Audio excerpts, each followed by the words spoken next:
She had been invisible her entire life. Not the tragic, poetic kind of invisible that poets write about with a glass of wine in hand. The kind that hurts. The kind where your own mother scans a room looking for you and somehow her gaze lands on everyone else first. The kind where your name is the last one called at supper. Where your chair is pushed slightly back from the table so that you don't quite belong to the circle. Where your sister's laughter fills every room and yours dissolves into the wallpaper before anyone hears it. Willow Marsh had lived 23 years in the comfortable, suffocating shadow of her family's indifference. And then, on one impossible evening in the spring of 1807, in the blazing chandelier light of Lady Ashworth's annual ball, with 300 of London's finest watching, the most dangerous, most notorious, most determinedly unmarried man in all of England dropped to one knee before her and kissed her hand. The room went silent, and Willow's life changed forever.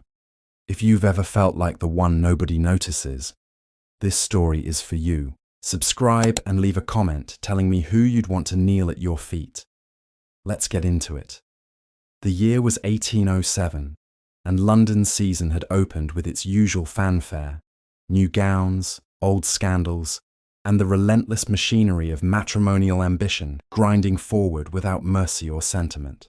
The Marsh family had arrived from their estate in Wiltshire with three primary purposes: to find a suitable match for Arabella, the eldest daughter, to remind society of their continued relevance despite a string of quiet financial misfortunes, and, almost incidentally, to bring Willow along so that she might benefit from the social air, as their mother, Mrs. Cecily Marsh, put it, as though London were a spa town and not a battlefield. Willow was 23, Arabella was 25, and the pressure of two failed seasons hung over the family like weather, but one would not have known it from watching Arabella move through a room. She had learned long ago to wear urgency the way other women wore pearls, close to the throat, hidden under the right angle of the chin. Arabella Marsh was, by every conventional measure, stunning. She had the kind of beauty that society catalogues with ease: fair-haired, bright-eyed, quick-smiling.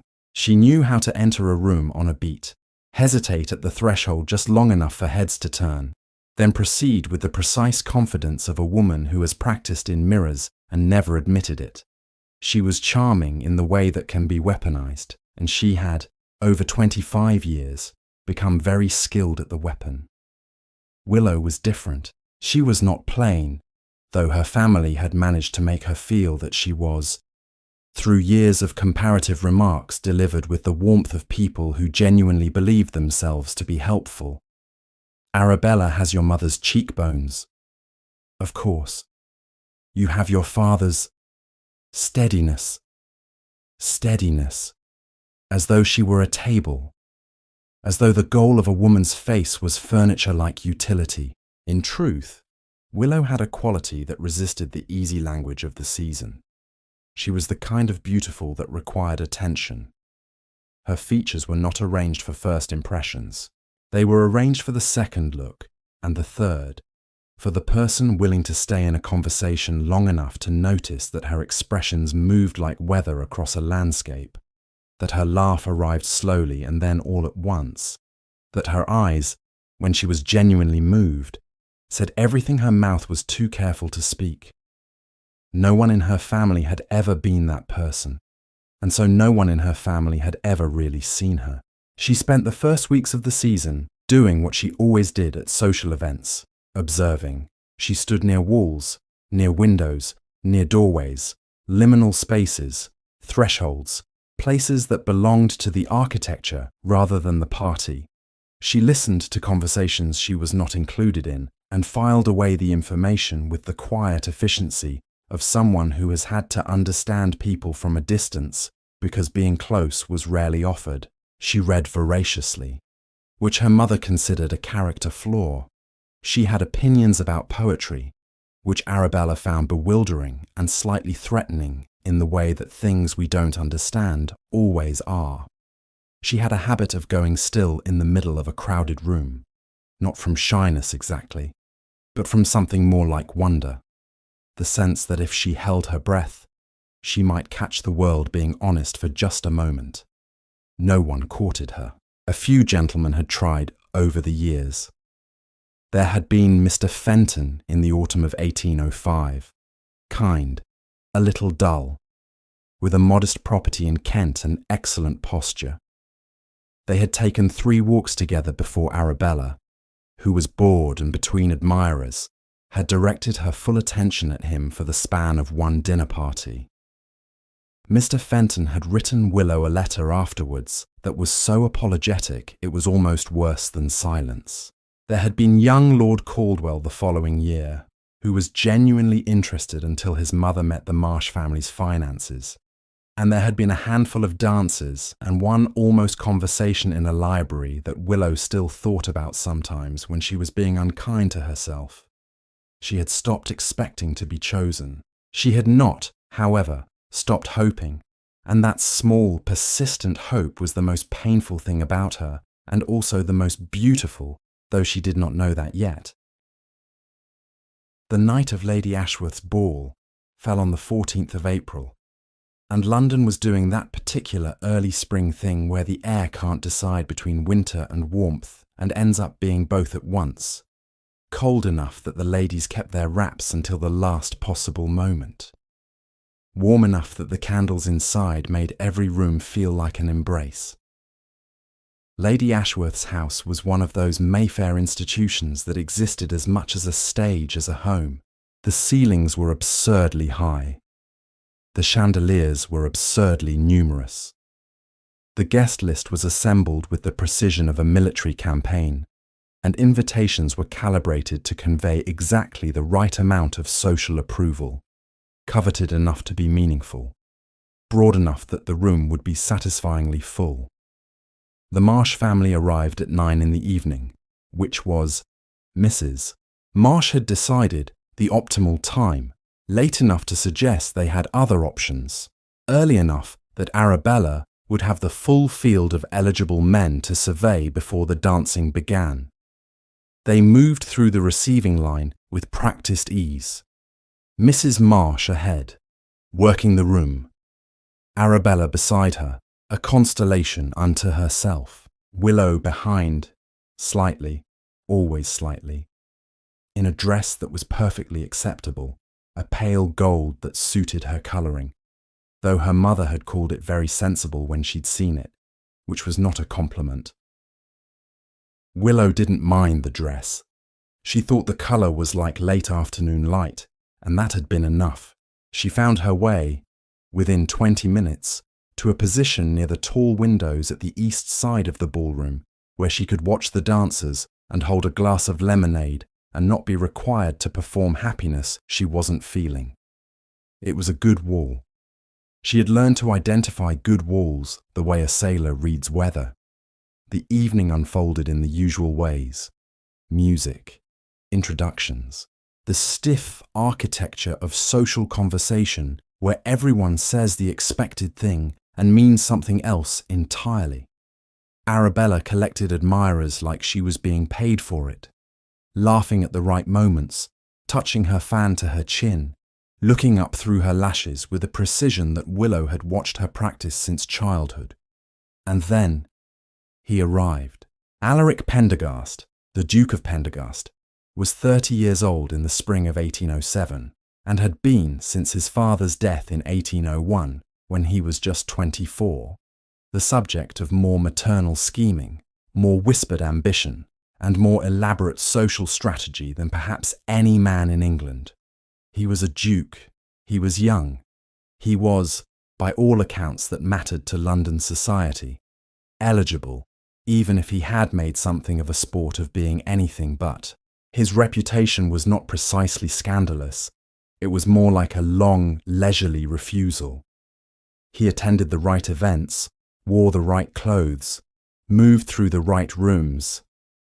And then, when some mother with a daughter and a plan thought she had him cornered, he smiled with a pleasantness that contained no warmth whatsoever and extricated himself with the ease of a man who has had considerable practice. He had no interest in marriage, or so he said. He said it pleasantly. He said it consistently. He said it in the drawing rooms of half of London, and half of London chose not to believe him, because a duke must marry eventually, and optimism is the engine of the season. What people did not know about Alaric, what was not visible in the pleasantness of his refusals or the easy confidence with which he navigated every room, was the thing underneath, the thing he kept under layers of charm and deliberate distance, under the libertine reputation he had half cultivated because it was easier than the truth. The truth was that Alaric had spent 6 years watching what marriage looked like from the inside of one that had curdled.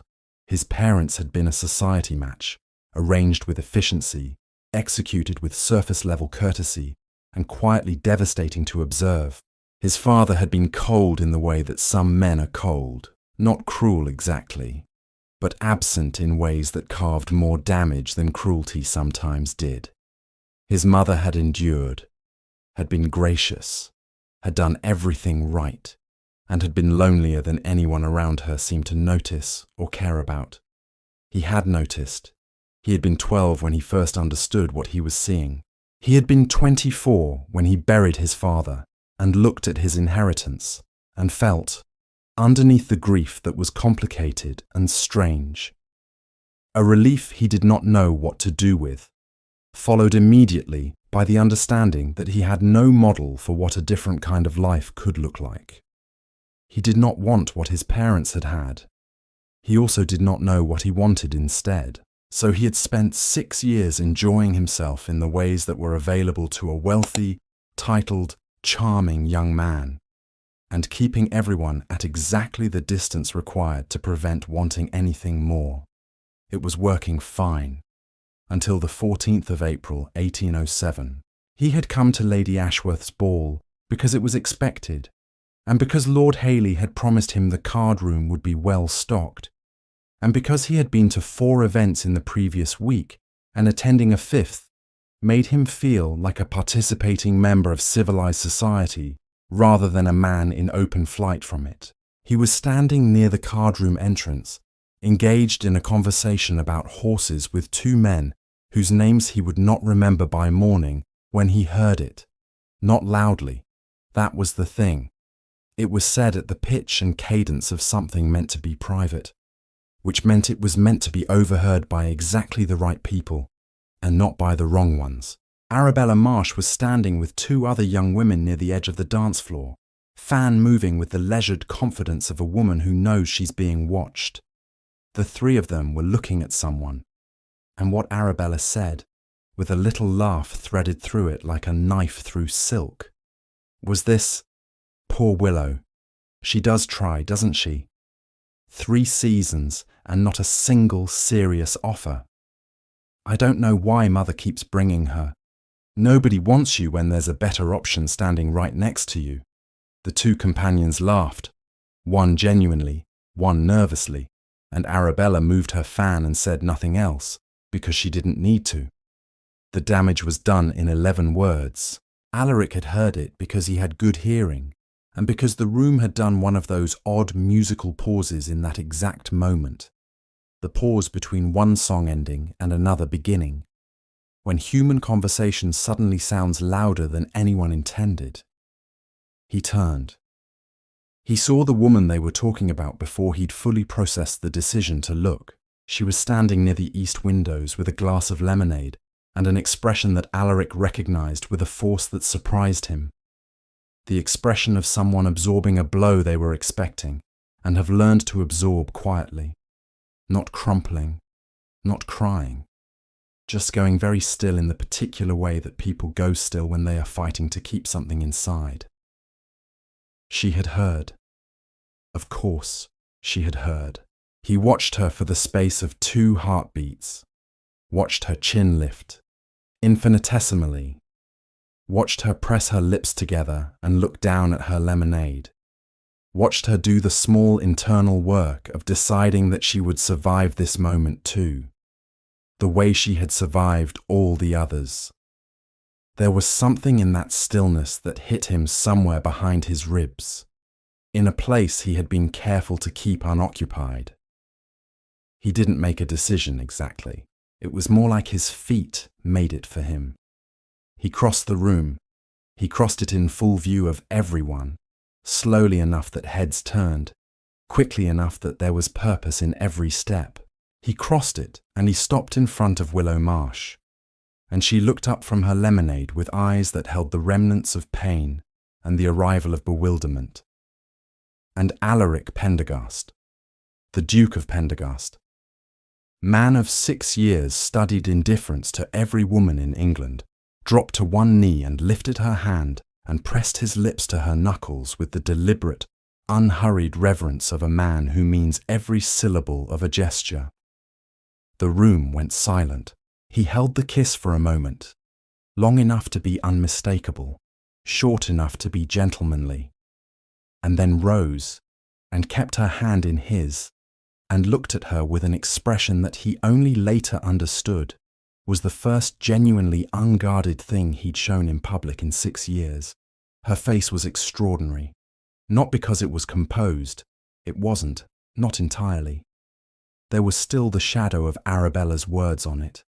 But underneath, rising the way light rises after a cloud passes, was something else.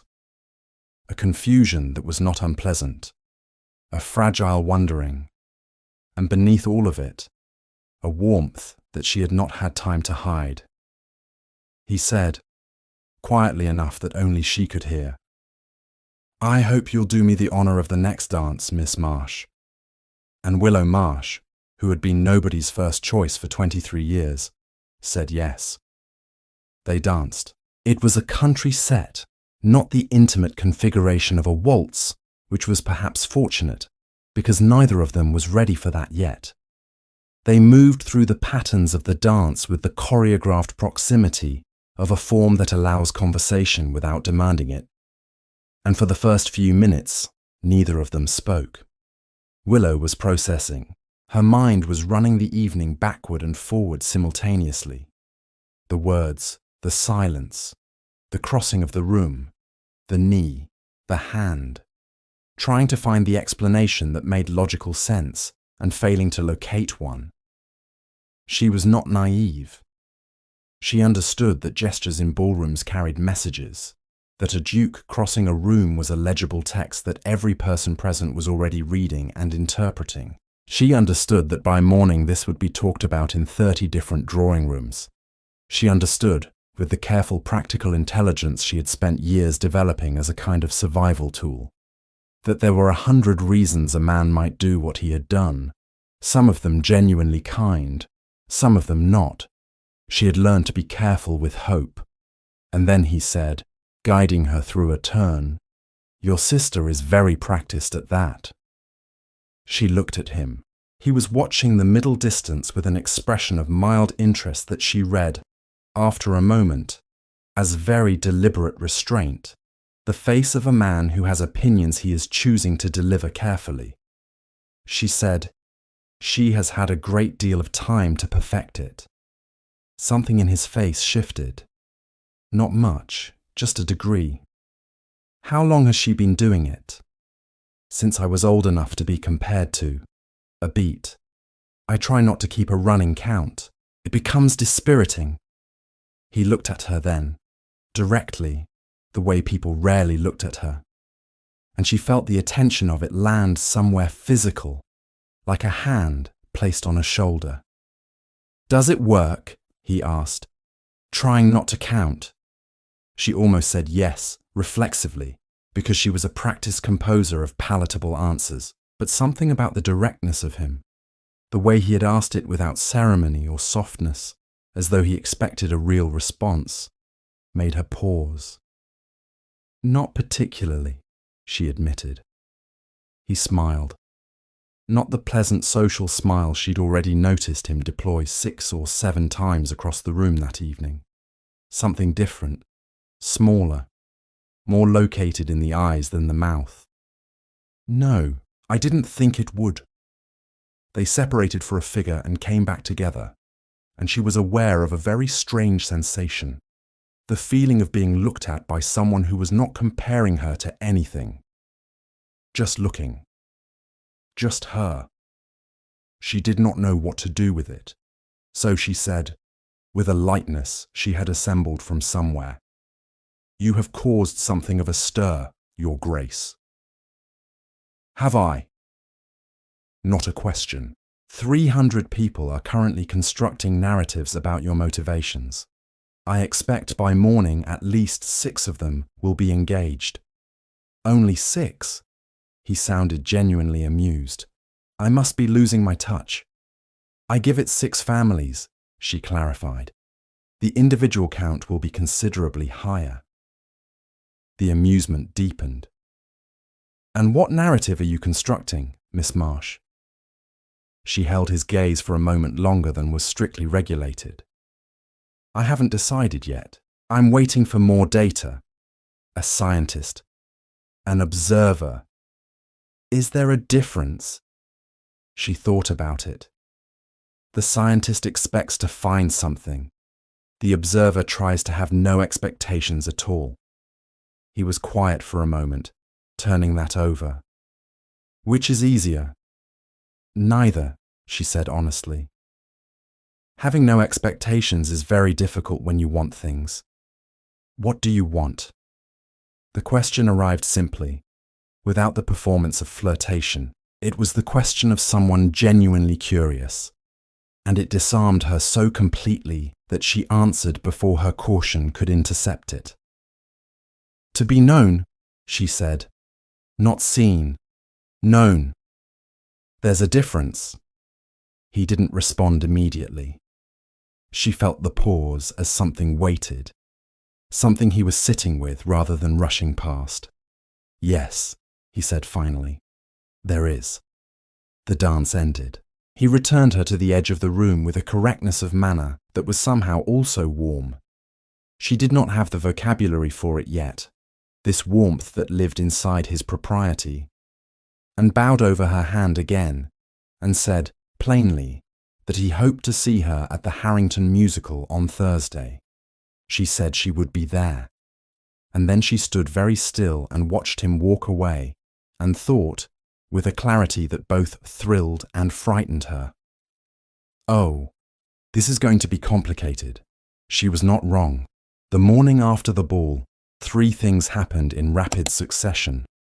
First, Mrs. Marsh, over breakfast, delivered a speech of such elaborate tactical optimism that Willow needed a second cup of tea just to follow it, the thrust of which was that the Duke of Pendergast was clearly interested, that this was a remarkable and transformative opportunity, and that Willow must not, under any circumstances, do anything to discourage him.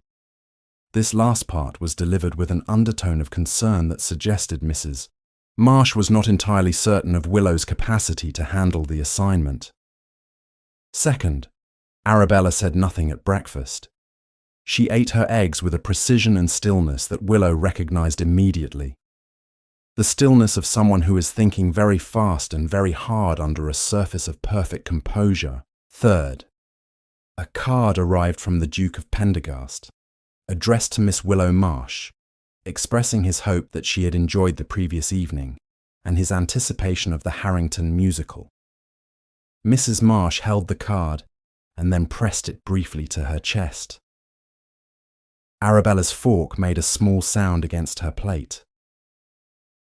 Willow drank her tea and tried not to feel the thing that was building in her ribcage, like the first measures of a song you don't yet know the words to. The Harrington musicale was on Thursday the 17th of April at a house in Grosvenor Square that was better suited to intimate gatherings, which meant 50 people rather than 300, and considerably fewer places to disappear. He was already there when the Marsh family arrived, standing near the pianoforte, talking to Lord Allenby about something that had made them both laugh. And he looked up when she entered the room with the focused immediacy of someone who had been watching the door. She noticed this. She filed it away. He made his way to her within 5 minutes, which was quick enough to mean something. and they spent the first half of the musical seated 3 chairs apart, close enough for occasional exchange, properly separated enough for decorum, trading quiet commentary on the performances in the low murmur that is the true art form of any musical audience.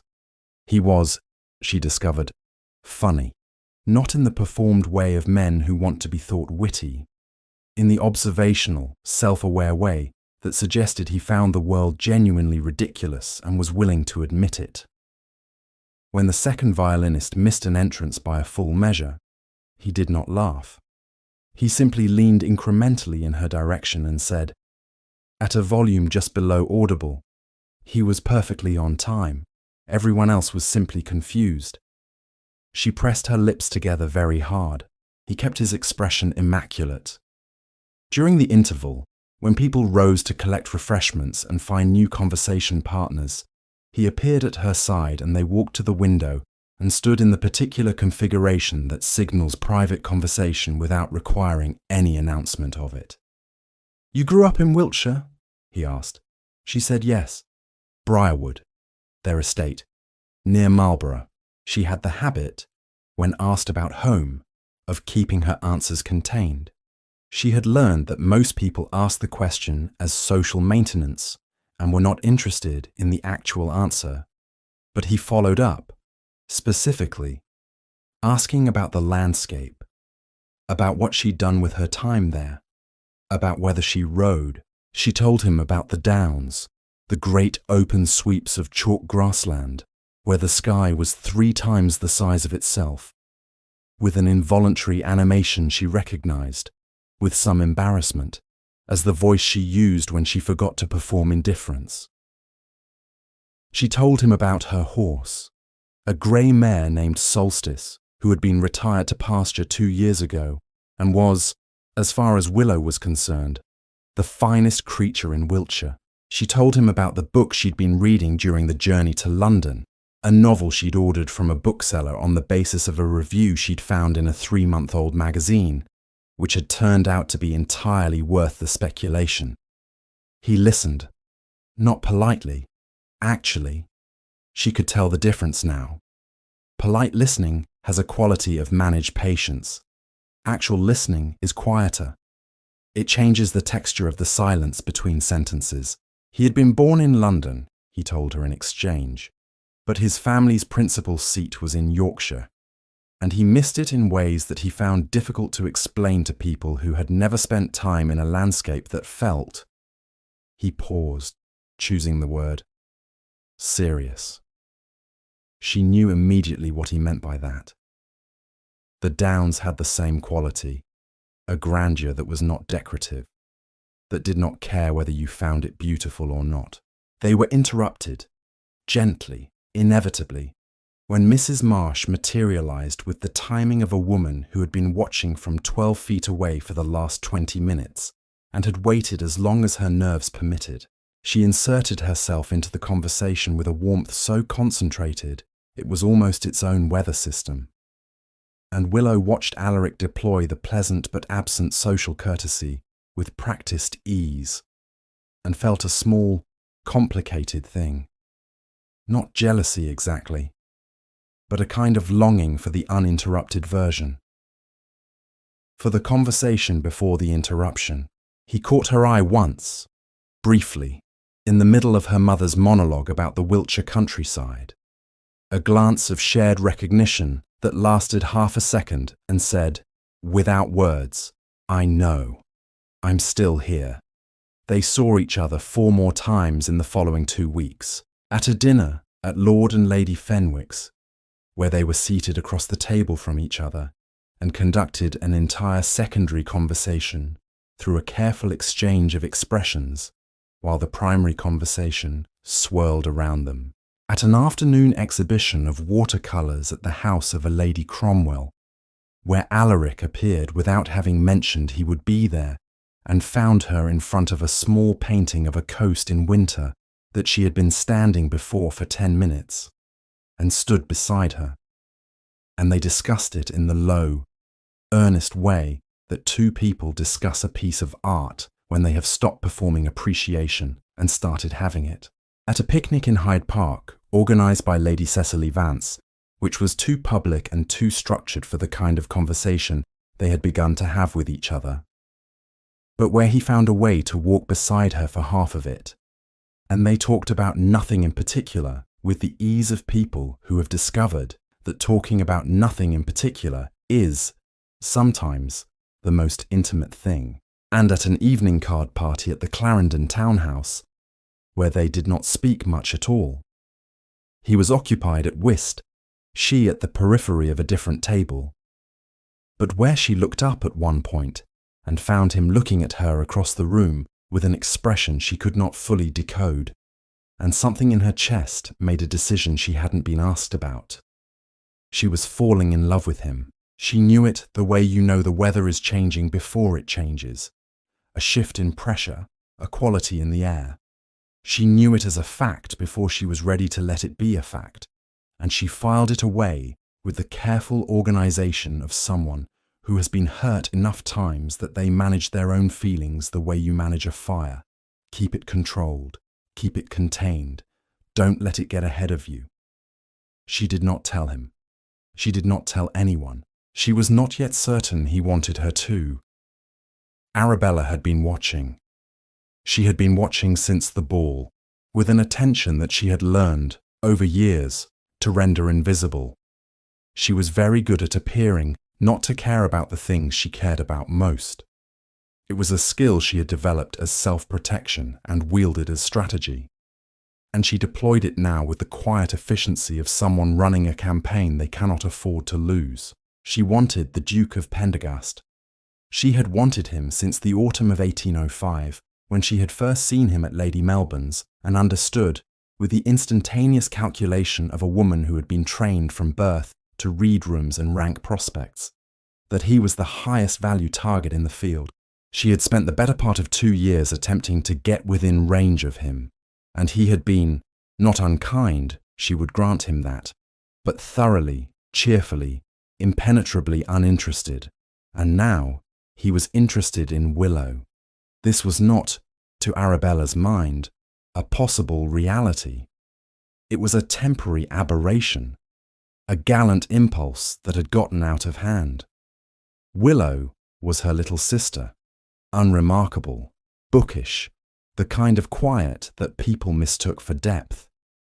Men like Alaric Pendergast did not fall for women like Willow Marsh. They appreciated women who understood the game, women who could match them. She was, she told herself, doing Willow a kindness, protecting her from the inevitable disappointment of a duke who would lose interest within a month. She told herself this often enough that she almost believed it. The first thing she did was small, a remark here, a tilted observation there. At the Fenwick dinner, when her mother expressed excitement about the Duke's attention to Willow, Arabella noted, gently, that he was known for brief enthusiasms. At the Clarendon card party, in conversation with Lady Harcourt, who was connected to approximately everyone, she mentioned, with concern in her voice, that she worried Willow had taken the season's early interest rather too seriously. She's always been a little naive about these things. I do hope no one allows her to make a fool of herself. Lady Harcourt mentioned it to her cousin. Her cousin mentioned it to her mother-in-law. Her mother-in-law had tea with Mrs. Aldermot, who had tea with half of Mayfair. The second thing Arabella did was more direct. She began to be wherever Alaric was. Not aggressively. She was too skilled for aggression. Softly, with the drift of someone who simply moves through the same spaces by coincidence. She laughed more brightly when he was nearby. She wore her best colours. She positioned herself in sight lines. And then, on the 28th of April, at the Viscount Ashby's evening assembly, she did the third thing. She arranged to be alone with him in the library. It was not difficult. It required only a whispered word to a mutual acquaintance about a book she had been seeking, a note sent through a footman that had been perhaps not entirely honest about its origin, and excellent timing. She was there when he arrived, standing by the shelves with a candle and an expression of artless surprise that she had rehearsed until it looked like it hadn't been rehearsed at all. He looked at her, and then around the empty room, and then back at her, with the expression of a man who has been in enough drawing rooms to know the architecture of an ambush. Miss Marsh. Perfectly even. She began to speak. She said things she had prepared, careful things, with just enough honesty threaded through the strategy to make the whole structure feel genuine. She said she had been wanting to speak to him about Willow. She said it with concern. She said that she hoped he understood the position he had put her sister in, that Willow was tender, that she formed attachments easily, that she had been hurt before by gentlemen who did not intend what she had taken from their attentions. She said she would feel terrible if Willow were to suffer again. All of this was delivered with the soft, regretful manner of a devoted elder sister, and then, tilting her head just slightly, with the candlelight doing what candlelight does, she added, "I know you are not a man who intends cruelty, Your Grace, but I wonder if you have considered, entirely, what you are doing." There was a silence. Alaric looked at her for a long moment with an expression that she could not read. And Arabella was good at reading expressions. His face was doing something she did not have a category for. It was not charmed. It was not annoyed.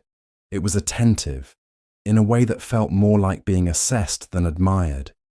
He said, "I appreciate your concern, Miss Marsh." A pause, and then, with a quietness that was somehow final, "I wonder if you might consider what you are doing." She blinked. He did not elaborate. He simply inclined his head with perfect courtesy and left the library. And Arabella stood by the bookshelf with the candle and the unpleasant sensation of a woman who has played a card with confidence and found that the other person's hand is better. He found Willow 20 minutes later in the assembly room, near the far wall, because he had learned by now to look near the walls. She was talking to a young woman he didn't know, talking in the real way, leaning slightly forward, genuinely engaged. She was laughing at something. He stopped several feet away and watched for a moment, because the sight of her laughing, actually laughing, not the performed version, was something he had decided somewhere in the past 3 weeks to look for, and then couldn't stop looking for. When she saw him, the laughter didn't stop. It just redirected. She finished what she was saying to her companion and turned to him with an openness that consistently surprised him. She was not coy with him. She had never been coy. She gave him her actual face, and he did not know entirely what to do with a gift that size, but he was increasingly certain he did not want to give it back. He said, as they found their way to the edge of the room, "I should tell you something. There was an incident earlier this evening, in the library. Your sister arranged to be alone with me there." He said it without drama, without the heightened cadence of a man delivering a scandal. He said it the way he had begun, in the past weeks, to tell her things, plainly, because she deserved the plain version. She expressed concern for you. It was very carefully constructed. I told her I appreciated her concern, and I asked her to consider what she was doing. A pause. "I didn't tell you at the time because I didn't want to put you in the middle of something that was still unresolved. I realize now that was the wrong call. You deserve to know. And I'm telling you now because I would rather be honest with you late than careful with you indefinitely." She looked at him for a moment. "She's afraid," Willow said, "of being irrelevant, of disappearing." It was not a defense, exactly. More like a translation. "I know," he said quietly. "That doesn't make what she did right. No, it doesn't." She was quiet a moment. "Thank you for telling me," he said, as they settled into the familiar rhythm of their conversation. "Tell me something true." She looked at him sideways. They had developed, over the past weeks, a small vocabulary of games, ways of getting to honest conversation through the side door when the front door felt too exposed. This was one of them. "I think very good bread," she said, "is one of the most underrated pleasures in the world, and I am suspicious of people who are indifferent to it." He did not smile. He said, "True, something true about yourself." She was quiet for a moment. He waited. "I am frightened," she said eventually, in a voice that was very steady, which was, he understood, not the absence of fear, but the discipline of it, of wanting something I can't keep. I have wanted things before and lost them or been told I was wrong to want them, and I have gotten quite good at not wanting too visibly. But I think—" She stopped. "What do you think?" "I think I may be losing that particular skill." He turned to look at her fully then, and she looked back, and something passed between them that had been accumulating for 3 weeks and had reached a weight that neither of them could continue to pretend was light. "Good," he said quietly, and she heard, underneath the single syllable, everything he had not yet said. The counterpart to her own admission.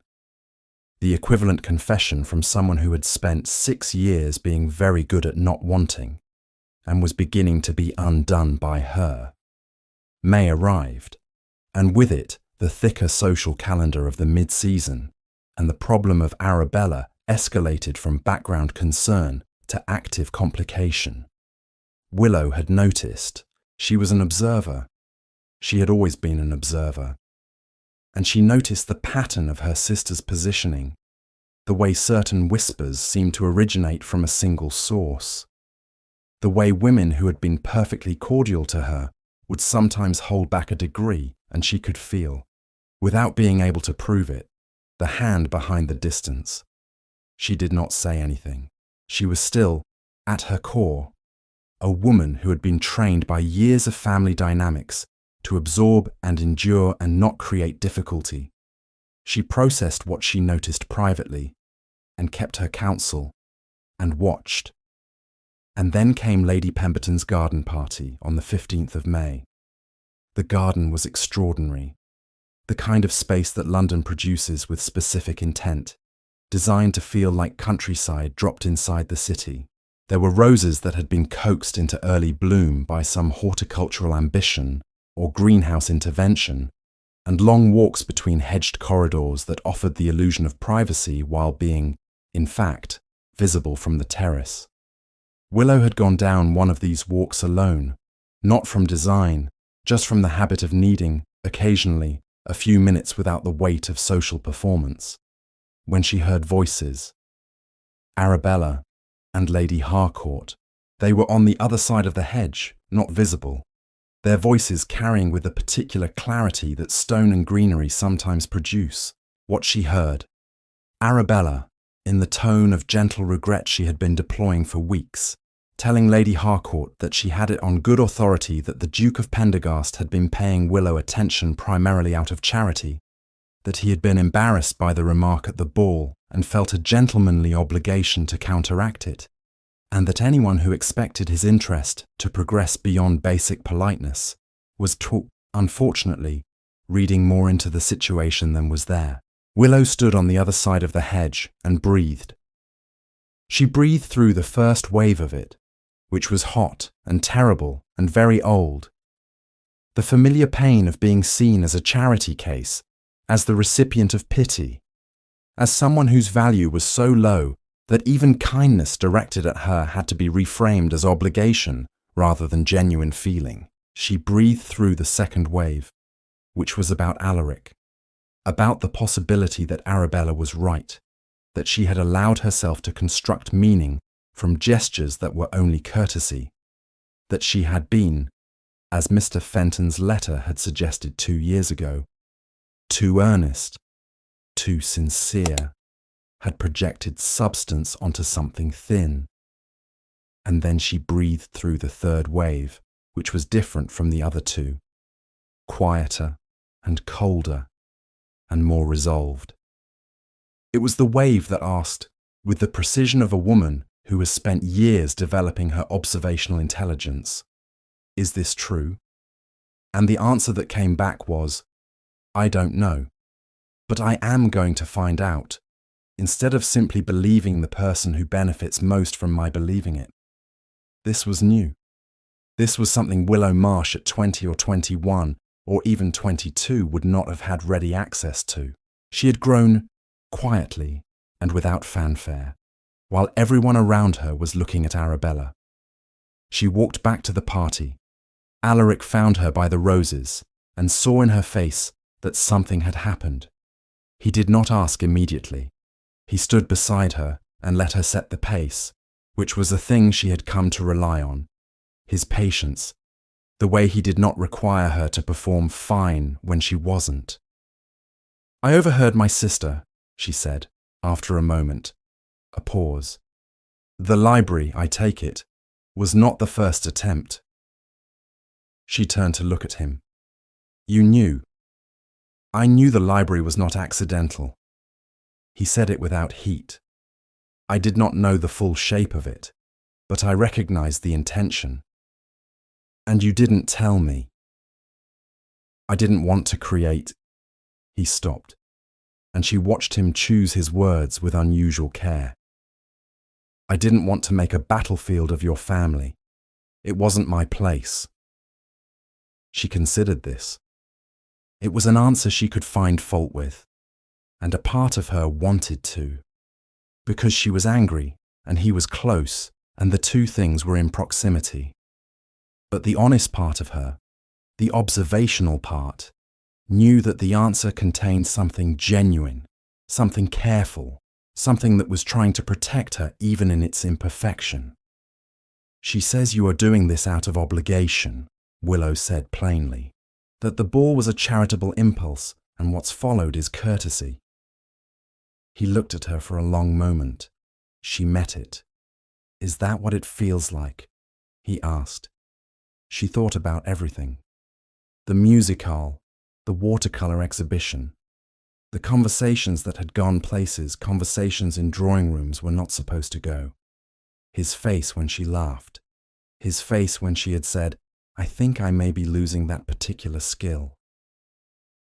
"No," she said quietly, "but I have been wrong before about what things mean." "As have I." He turned slightly toward her. "So I will tell you plainly, which is something I have not been, historically, in the habit of." A breath. "What I feel toward you is not obligation. It is not courtesy. It is not the aftermath of an embarrassing moment that I am attempting to manage by compensating you with attention." He paused, and she thought she could see the effort it cost him. This man who had spent 6 years being careful not to want things, dismantling his own carefulness in real time. "I am not accustomed to this, to wanting to be somewhere rather than successfully inhabiting it, to looking for someone in a room and finding that the room is only interesting once I have found them." He stopped. "I realize that is perhaps more than you asked for." "No," she said. Her voice was not entirely steady. "It is exactly what I asked for." The roses were doing something absurd and romantic around them, the way garden roses do in May, when they have no respect for the dignity of the people standing in them. And Willow Marsh, who had been teaching herself not to hope for years, allowed herself to hope. The confrontation with Arabella happened 2 days later, on the 17th of May. Not in a ballroom or a garden or anywhere that could be called dramatic, but in the morning room of the Marsh family's rented townhouse, over cold tea and the remains of breakfast. Willow had thought about how to approach it for 2 days and had decided, ultimately, that there was no elegant approach. There was only honesty, and she had been building toward honesty her entire life. She said, quietly and directly, that she knew what Arabella had been doing. She named it, the remarks to Lady Harcourt, the library at Ashby's assembly, the deliberate construction of a narrative designed to undermine what was between Willow and Alaric. Arabella, to her credit, did not immediately deny it. She sat very still, the way she had at the breakfast table after the ball, with the controlled stillness of someone who is recalibrating. Then she said, and there was something underneath her voice that Willow had not heard in years, something that was almost genuine, that she had only been trying to protect her, that Willow didn't understand men like Alaric Pendergast, that she would end up heartbroken, and Arabella had been trying to prevent it. Willow listened to all of it. She listened the way she had learned to listen, completely, without performing reaction. And then she said, gently and without cruelty, you wanted him. Before I was in the picture, you wanted him. And that is, I am not going to tell you that you cannot feel what you feel. A pause. But I am going to tell you that what you have been doing is not protection. You know that. I think, underneath everything, you know that. Arabella said nothing. I am not angry, Willow continued. And the surprising thing was that it was true. Not because she was saintly, but because understanding a thing takes the heat out of it. I am sad, because we have never been what sisters could be. And I don't know entirely whose fault that is, or if fault is even the right word. But I would like, she stopped and felt the fragility of what she was about to say, and said it anyway.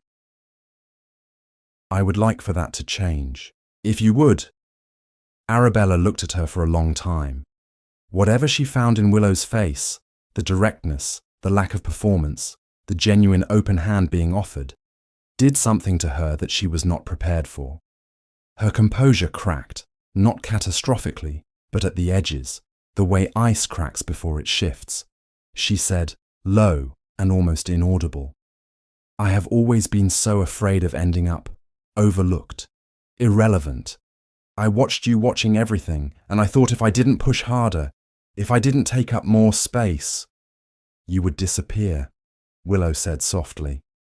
Arabella pressed her lips together, nodded. I know what that feels like, Willow said.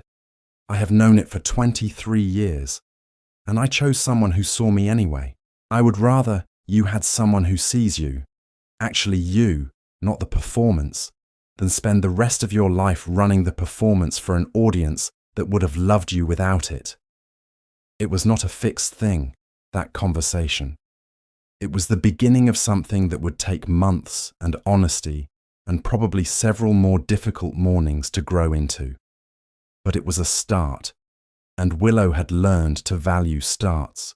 Their father appeared in the doorway sometime in the middle of it, not because he had been listening, but because Mr. Edmund Marsh had a gift for arriving in rooms at precisely the wrong moment, and then standing there with the mild, faintly apologetic air of a man who has spent 30 years being the quietest person in his own house. He looked at both his daughters, at Arabella's fractured composure, at Willow's steady hands around her cold tea, and said nothing for a long moment. Then he said, to no one in particular, I owe you both an apology, I think, for letting things become what they became. He paused. I was never very good at intervening. Your mother is better at the world than I am. I let her lead and told myself that was wisdom. He looked at Willow specifically, with an expression she had not seen on his face before, clear-eyed, regretful, and entirely present. It wasn't wisdom. It was cowardice. I am sorry, Willow. It was not a long speech. He was not a man built for long speeches. He nodded once, as though he had discharged a debt he had been carrying for some years, and retreated back into the hallway. Arabella stared after him. Willow looked down at her tea. Well, Arabella said, after a moment, in a voice that was trying very hard not to crack, I suppose we are all learning something today. Apparently, said Willow. And despite everything, or perhaps because of everything, she smiled.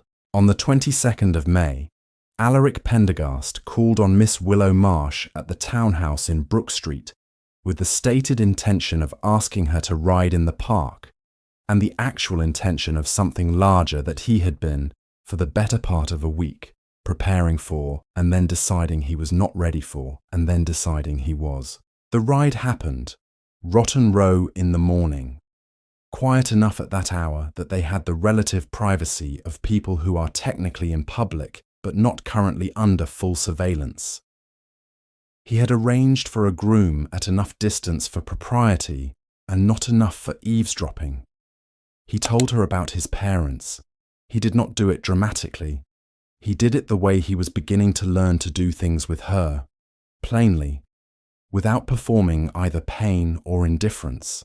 He told her about his father's cold distance and his mother's contained loneliness, and the thing he had observed as a child, and then carried forward into adulthood as a kind of governing fear. That marriage was a trap, a beautiful box that looked like something else until you were inside it. She listened without interrupting. Her horse walked steadily beside his, and she said nothing until he was done. And then she said, "That must have been very lonely to grow up in." Not all marriages are like that. Not. I would be different. Not the reassurance he had been, in some small part, prepared to deflect. Just that. The simple, accurate naming of what it had been. He felt something loosen in his chest that he had not known was clenched. "Yes," he said.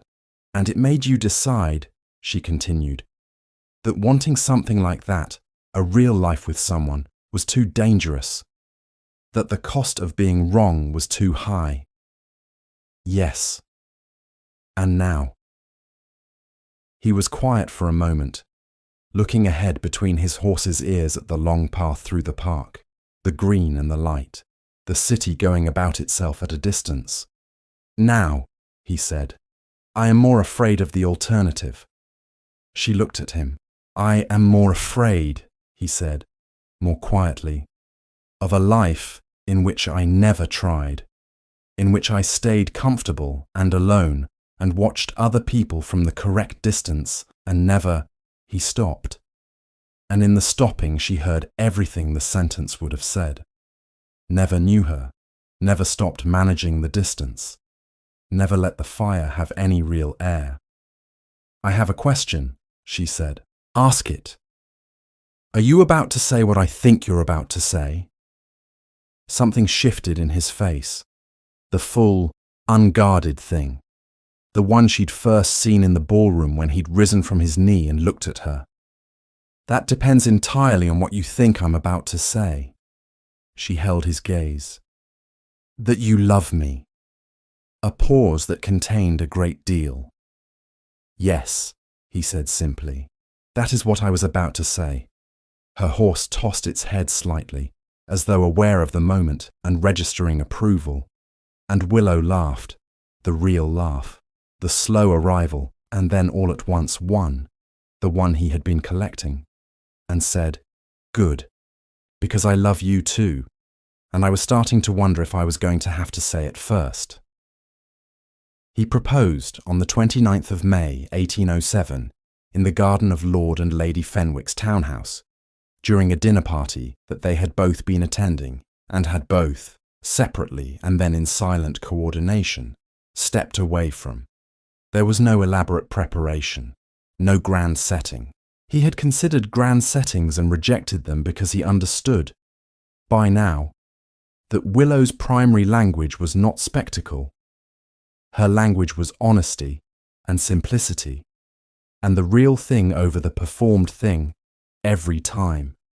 He had a ring, his grandmother's, an oval sapphire surrounded by small diamonds, chosen because the grandmother had been the only person in his family's history who had clearly married for love and been happy about it.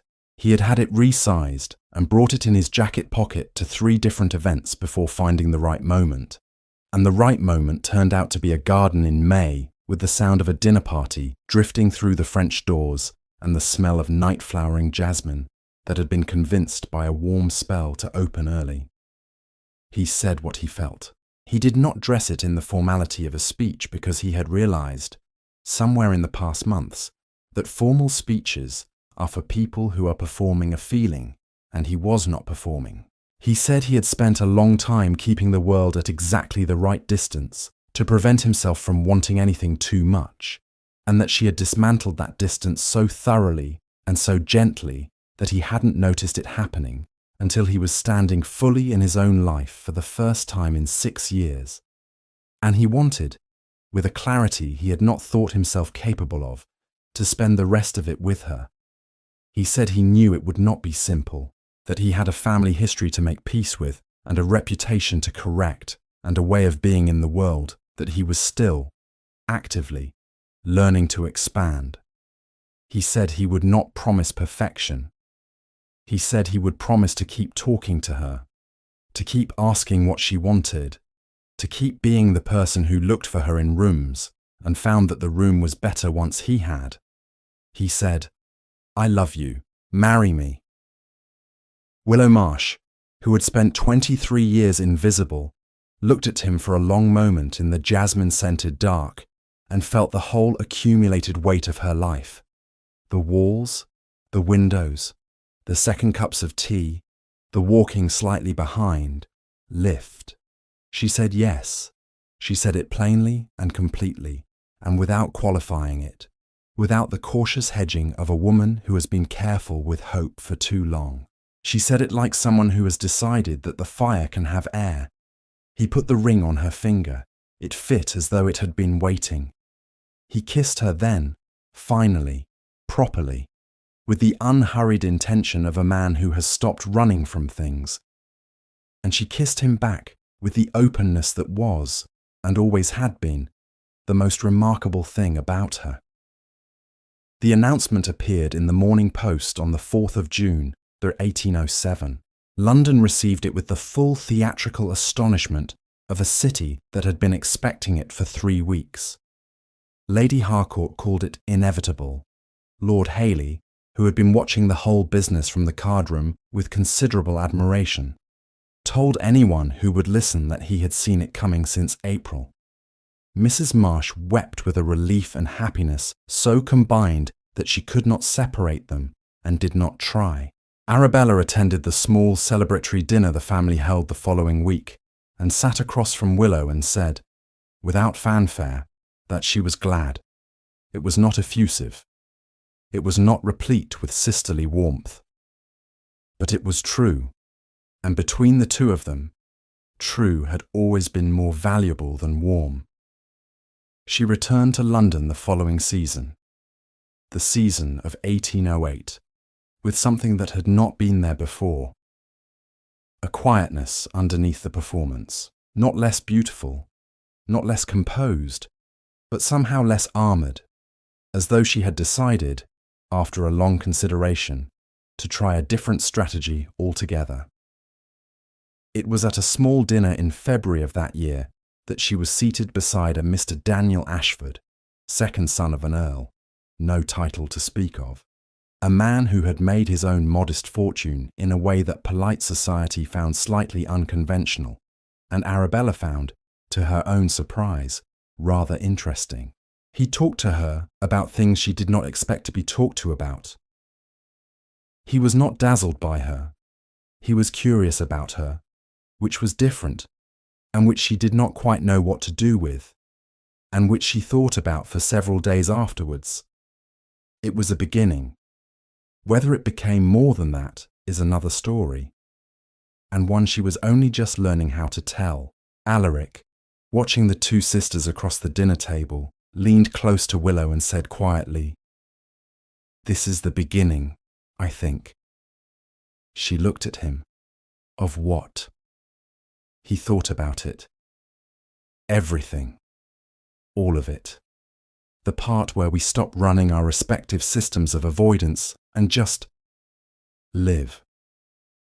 She considered this. That sounds terrifying. Yes, he agreed. It absolutely does. They were married in August, at the church in the village nearest the Pendergast estate in Yorkshire, where the sky was exactly as serious as he had described, and the moors in August have a wildness to them that the south of England never quite manages. She wore white with gold thread that caught the light when she moved, and she looked, for the first time in her adult life, like a woman who had been dressed by someone who saw her. She had dressed herself, which may have been the point.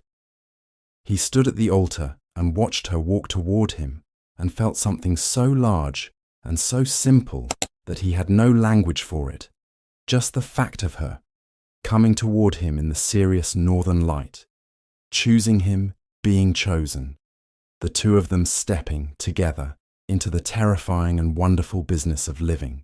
Outside, the Yorkshire wind moved through the churchyard grass with its characteristic indifference to occasion, and the sky was the 3 times usual size she had once told him about. And Willow Marsh, Willow Pendergast now, Duchess of Pendergast, though she would always think of herself in the hyphen between the 2 names, in the space of becoming, arrived at the altar and looked up at him and smiled. Not the careful smile, not the assembled from somewhere smile, the real one, slow to arrive, all at once. He had been collecting it for months. He thought he might spend the rest of his life collecting it. He thought, and this was the thing he would remember, years later, as the moment he understood what his life was going to be, that he could not imagine a better use of a life. She had been invisible her entire life, and then someone looked, and kept looking. And that, as it turns out, is all anyone ever needed. If this story moved you, subscribe for more. Drop a comment, ball, or the proposal in the jasmine garden.